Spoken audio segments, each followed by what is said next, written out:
Is the mic on? Hello? Hello? Hello? Hello? Hello? That's me. Before I start the speech, I would like to give a very brief, I guess a thank you. My parents are in this audience sitting here somewhere right now, and a lot of my friends and my parents as well have contributed a lot toward me giving the speech and what my ideas are. And it's a bit sad that my parents don't speak English, but please take good pictures of me. Ba mẹ có gì thì cứ để chiều con diễn tả cho. Okay. So my speech will be on peer pressure. What is peer pressure? Peer pressure is when a person is influenced in behaviors or thoughts by friends. This can be both positive and negative. How can it be positive, you may ask? Your friends and you are studying and they get good grades, then you're peer pressured to do well in school. That's somewhat good, if you think that's good. And some negative peer pressure that I can think of is, for example, going out with friends, doing things that you're not supposed to do, getting into a bit of alcohol maybe, I don't know, trying different things, but yeah. The two things that I'll be focusing on today are appearances and flaunting of wealth and display of wealth, and lastly, academic in general. Why these focuses, you may ask? I know that many students in this room are year 12 and year 13 students in the IB, and that in this period of time, you have a lot on your hands. Therefore, I believe that this speech can help you to understand and to cope with what you feel is pressuring you, the courage to be disliked. Do you guys want to hear a fun fact? Whoa. You know daily things can kill you? Let's see. 38 grams of sugar can kill you. 10 spoonfuls of salt can kill you. You know what else can kill a healthy person? When you're peer pressured, or when you're influenced by just one individual. It can be many people. However, only one person is enough to kill all of your mental stability. That might as well just kill your entire life even. Let's talk about appearances. Honestly, I am still a bit insecure about what I look and what I wear and how I display myself as a person. And I believe that maybe in part this is just myself. However, with the use of social media and the rising use of a platform called TikTok, it gives us an even more, I would say, unrealistic perspective on what looking good or what looking beautiful or what being handsome is. Social media essentially influences my decision making, and it's not already worse. We ourselves judge ourselves the most. I believe that I have to conform to standards or trends in fashion, and I believe that there's a certain kind of toxicity to it. And it also damages the mind of teenagers, because essentially, when you're looking it up, you're looking at people who are basically the 1% of what considered to be the beauty standards, and you want what you don't have. In my opinion, this is rather a very narrow and a very unrealistic way of portraying what you have. Just imagine, I'm not ashamed to say this, but whenever I post on Instagram, I do like it. I do like it that people like my posts, and I do like what I display. Now imagine this. You have me, you have yourself, you have your friends, you have the people around you. We all display what we wanted to display.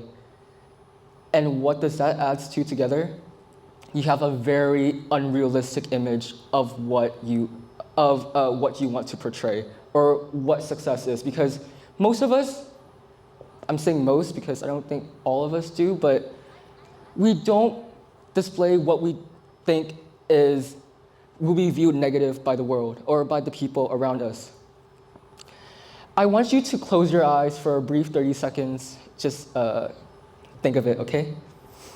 I want to keep to yourself, define success. What do you think success is? Now think again. What do your friends think success is? One more time. Now think about what society or what the media thinks success is. Whoa, let's be back here. Whoa. So I'm talking about this because for me, I like to be validated. But why do we want to be validated? It's because we want to conform to our society. And with this, we disregard a lot of other factors, such as our real life, our mental health, and whether if we actually like it or not. At the end of the day, my life is different from yours, and you shouldn't let that decide what you do and things like that. Academics, validation again, and competitiveness. I was a former IB student, and I didn't like the IB, actually. Because I believe that as IB students, you have so much going on in your hand. You have your IAs, you have your actual exams. Many of you have your mock exams coming up now. You have all of your CAS, you have your EE, the weird TOK assignments, but that's okay. And essentially, having good grades is not enough. You have to apply to all the volunteer events, like many of you here to this TED Talk. Apply for internship, look into masters, learn a language or skill, grow your network, have notable hobbies, take competitions to prove your hobbies, improve your CV. The younger you start, the better. And then maybe, just maybe, you'll get a secure job in the future. This applies to me quite a bit, as at one point during last year, I was living a very mechanical and rather robotic life. I was just studying at school, then I went home to study, then I recap my homework, and then the next day, it all repeats again. I was thinking to myself, do I actually enjoy studying? Or do I want to be validated by society? Was I peer pressured into studying? Yes, I was. And with academics, is it ever enough? When you think about it, you reach a certain goal, but there's always someone on top of you, someone achieving greater things than you. That's when the peer pressure and the self-pressure can even become a trauma. I have a friend who, they're a very good student, by the way. They experience trauma since they were in primary school. And to them, they also believe that the IB is not for everyone. It's designed for a group of students to excel academically and do well in academia. The peer pressure in school, outside of school, around you as students, you have to trade off many things. For them, they trade off their social life. Social life, I believe, as humans, we are social creatures. We are trading off the most important thing. However, I want you to understand that this may not also be peer pressure, as some may not even feel pressured by their friends to do well or to go down a path that is negative. It may also be your individual personality as well. So, most of the time, we are who our friends are, or at least we are the same as people who are the closest to us. There's this idiom in Vietnamese called gần mực thì đen, gần đèn thì sáng. The closer you are to the dark, you get darker. But the closer you are to the light, you get lighter, you shine. And what I mean here is that you can essentially control your peer pressure in some senses, as you, as individuals, you can understand that the group that you're playing in, or the friends that you communicate with, or your peers, what they do. And remember, you have free will. You have the right to say no every single time. It's okay.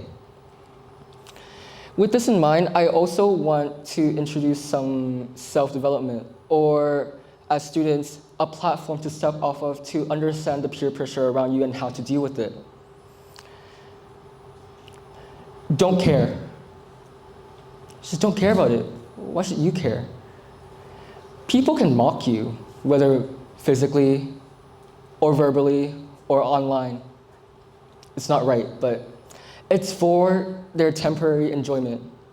And I believe that they won't care about it in the future, so why should you care about it? You should enjoy yourself most of the time. To not put peer pressure on yourself, you also need to have a realistic expectation and acceptance of what you are and what you can do. You have to do what is right for you. What is right for me might not be what's right for you, and that's okay. People live different lives. I'm sorry for swearing, but you can't do things they do. Well, they can't do shit you do. Likewise, like I said, I'm sorry for swearing, but there's no other way to put it. Peer pressure can be a control variable in your life. You can reflect upon what can change your life also. And have some foresight. Think of how you would deal with situations that you are uncomfortable with. It's okay. Have some courage to be disliked. In conclusion to my speech, I want many students here to at least think to only care about yourself first. Then you can worry about others. Think about your peer pressure. Think about how your peer influences you. Have a good sleep tonight. And thank you for coming to my TED Talk.